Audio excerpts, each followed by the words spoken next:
This is Stuart Kimball, reading for reviewer Alessandro Barbosa. Scorn is designed to be disgusting. The walls of its labyrinthine halls are constructed with twisting contortions of flesh, and its mechanically complex contraptions are drenched in the blood of discarded carcasses that lay decaying without care. The inspirations of Scorn's aesthetic are familiar but well implemented, creating an atmosphere of languish and disgust that is maintained throughout. However, disappointingly, Scorn's infuriatingly unbalanced combat, uneven puzzle design, and severely restricted checkpointing make its setting the least off-putting part about it.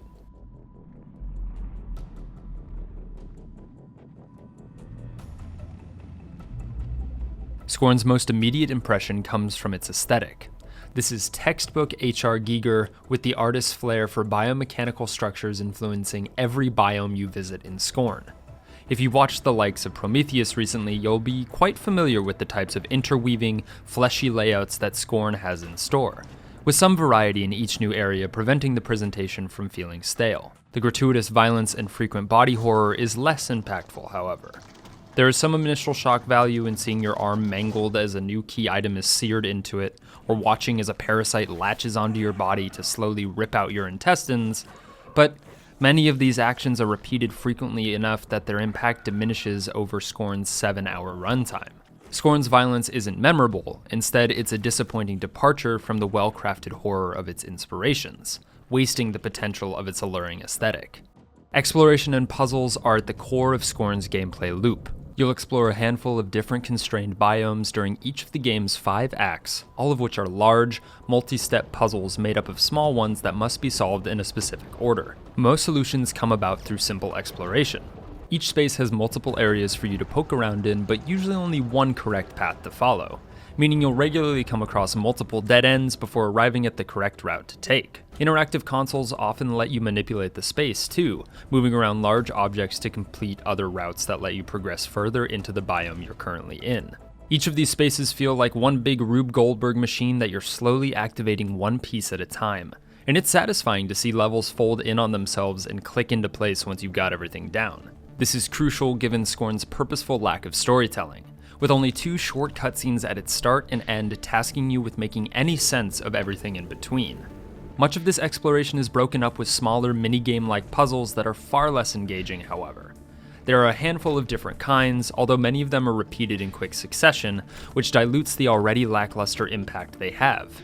It's not that any of them is frustrating or annoying to interact with, it's more like they're just completely uninspiring. They're barely twists on existing puzzles you've probably played numerous times before, like one that mimics the structure of the popular board game Rush Hour, where you're moving objects to create a path to an exit, which is painfully obvious despite the grotesque aesthetic that they're hidden underneath. It's disappointing that such a core component of Scorn's gameplay experience falters so consistently, and it's especially glaring given how gratifying the larger puzzles are. Although puzzle-based exploration is the core focus, Scorn does have its fair share of combat, with a handful of weapons and enemies to slay, with them becoming more prominent about halfway through the story. At first, these encounters are light. Single enemies are thrown at you, which seem manageable with the limited firepower you have. The first weapon you find has a very limited range and requires a lengthy cooldown after just 2 shots, while also not doing much damage, making each encounter one that demands caution. This is more frustrating than challenging, though. Your movement speed, even when sprinting, is relatively slow, and the lack of a dodge makes avoiding damage a chore. That's primarily because most enemies exclusively use long-range and relatively fast attacks, allowing them to hit you well before you get in close, and they continue doing so as you scramble to get the required 4 or 5 shots in. It feels woefully unbalanced even in the early stages, forcing many deaths before you can progress. This alone isn't entirely uncommon for horror games. It's normal for many in this genre to encourage players to circumvent enemies rather than engage them.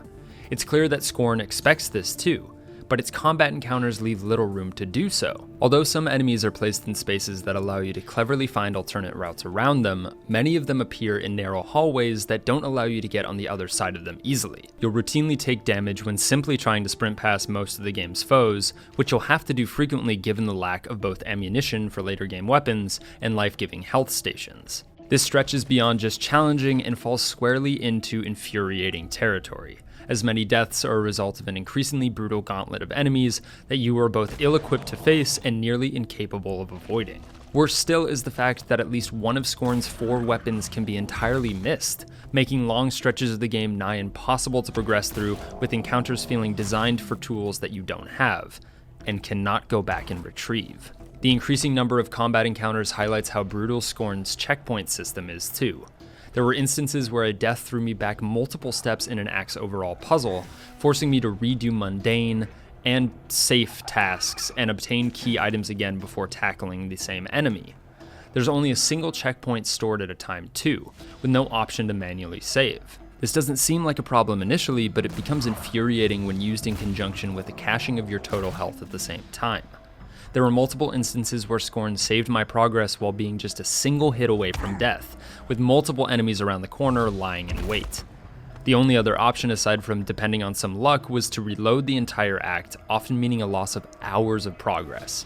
This was forced upon me when my character clipped through a wall and the game saved, throwing me back into that unrecoverable state. The restrictive saves and unbalanced combat combined to make much of Scorn's adventure a frustrating slog, betraying the initial promising open hours that emphasize puzzle solving and atmosphere above everything else. Even with the disappointing smaller puzzles, the overarching ones that are the centerpieces of each act are satisfying to slowly put together, but not captivating enough to distract from their brutally unfair challenges along the way. There's simply too much in Scorn that works to push you away from it rather than pull you deeper into it, making even its relatively brief adventure a difficult one to suggest to give your time to.